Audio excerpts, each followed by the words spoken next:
ನಮಸ್ಕಾರ ಸ್ನೇಹಿತರೆ, welcome back to my channel. ರೊಟ್ಟಿ ಮತ್ತು ಹಸಿದ ನಾಯಿ.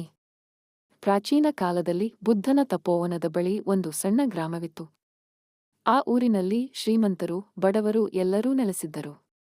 ಒಮ್ಮೆ ಬುದ್ಧನು ತನ್ನ ಶಿಷ್ಯರೊಂದಿಗೆ ಹತ್ತಿರದ ಊರಿಗೆ ಭಿಕ್ಷೆ ಬೇಡುವುದಕ್ಕಾಗಿ ಹೊರಟಿದ್ದ.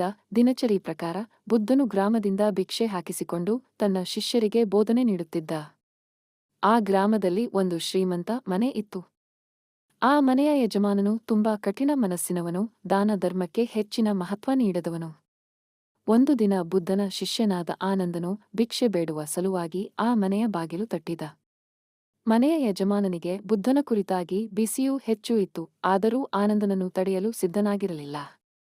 ಆನಂದನನ್ನು ನೋಡುವುದೇ ಬಲು ಕಷ್ಟದಿಂದ ಅವನು ಒಂದು ರೊಟ್ಟಿ ಕೊಟ್ಟು ಅವನನ್ನು ಹೊರಟಿಸುವ ಪ್ರಯತ್ನ ಮಾಡಿದ. ಆದರೆ ಆ ರೊಟ್ಟಿ ತುಂಬಾ ಹಳತಾಗಿತ್ತು, ತಿನ್ನಲು ಕೂಡ ಅಸಾಧ್ಯ. ಆದರೂ ಆನಂದನು ಯಾವ ಭಾವನೆಗೂ ಮರೆತಿಲ್ಲದೆ ಆ ರೊಟ್ಟಿಯನ್ನು ಸ್ವೀಕರಿಸಿ ಬುದ್ಧನ ಬಳಿ ಮರಳಿ ಬಂದ. ದಾರಿಯಲ್ಲಿ ಆನಂದನು ಒಂದು ಹಸಿದ ನಾಯಿಯನ್ನು ನೋಡಿದ. ಅದು ಬಹಳ ಕಾಲದಿಂದ ತಿಂಡಿಯಿಲ್ಲದೆ ಹಸಿವಿನಿಂದ ನರಳುತ್ತಿದೆ. ಆನಂದನು ತನ್ನ ಕೈಯಲ್ಲಿದ್ದ ಹಳತಾದ ರೊಟ್ಟಿಯನ್ನು ನೋಡಿದ. ರೊಟ್ಟಿ ತಿನ್ನುವಷ್ಟು ಚೆನ್ನಾಗಿರಲಿಲ್ಲ, ಆದರೆ ನಾಯಿ ಹಸಿದಿದ್ದರಿಂದ ತಿನ್ನಬಹುದು ಎಂಬುದನ್ನು ಅರಿತುಕೊಂಡ.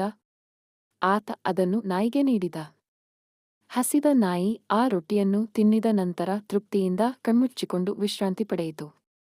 ಆ ದೃಶ್ಯವನ್ನು ನೋಡಿ ಆನಂದನ ಮನಸ್ಸಿಗೆ ಒಂದು ರೀತಿಯ ಸಂತೋಷವಾಯಿತು. ಆನಂತರ ಆನಂದನು ಬುದ್ಧನ ಬಳಿಗೆ ಮರಳಿ ಬಂದು ತಾನು ಹೇಗೆ ಭಿಕ್ಷೆ ಹಾಕಿಸಿಕೊಂಡ ಕಥೆಯನ್ನು ಹೇಳಿದ. ಬುದ್ಧನು ಹಸಿದ ನಾಯಿಗೆ ಆಹಾರ ನೀಡಿದ ಆನಂದನ ಕಾರ್ಯವನ್ನು ಮೆಚ್ಚಿಕೊಂಡು ಒಂದು ಮಹತ್ತರ ಉಪದೇಶ ನೀಡಿದ. ಜೀವನದಲ್ಲಿ ಧರ್ಮ ಮತ್ತು ದಾನದಿಂದ ಮಾತ್ರ ನಿಜವಾದ ಸಂತೋಷ ಲಭ್ಯವಾಗುತ್ತದೆ. ನಾವು ದಾನ ಮಾಡುವಾಗ ಆ ದಾನದ ಮೌಲ್ಯವನ್ನು ಬಲ್ಲ ಮನಸ್ಸು ನಮ್ಮದು ಆಗಬೇಕು. ನೀವು ಆ ರೊಟ್ಟಿಯನ್ನು ತಿನ್ನಲು ಸಾಧ್ಯವಾಗದೆ ನಾಯಿಗೆ ನೀಡಿದಿರಿ. ನಾಯಿಯ ಹಸಿವನ್ನು ತೀರಿಸಲು ಅದು ಉಪಯುಕ್ತವಾಯಿತು. ನಿಜವಾದ ದಾನ ಎನ್ನುವುದು ಅದು ತಕ್ಕ ವ್ಯಕ್ತಿಗೆ ತಕ್ಕ ಸಮಯದಲ್ಲಿ ತಲುಪಿದಾಗ ಮಾತ್ರ ಮಹತ್ವ ಪಡೆಯುತ್ತದೆ. ಈ ಕತೆ ನಮಗೆ ಬೋಧಿಸುತ್ತದೆಯೆಂದರೆ, ದಾನ ಮಾಡುವುದು ಶ್ರೀಮಂತಿಕೆ ಅಥವಾ ತಕ್ಕದ್ದರಿಂದ ಮಾತ್ರ ಅಲ್ಲ, ಬದಲಾಗಿ ನಮ್ಮ ಮನಸ್ಸಿನ ಸ್ವಚ್ಛತೆಗೆ, ಹೃದಯದ ಶುದ್ಧತೆಗೆ. ಬುದ್ಧನ ಬೋಧನೆ ಇದು: ನೀವು ಕೊಡುವ ದಾನ ಸಣ್ಣದಾಗಿದ್ದರೂ ಅದು ಯಾರಿಗೋ ದೊಡ್ಡ ನೆರವಾಗಬಹುದು.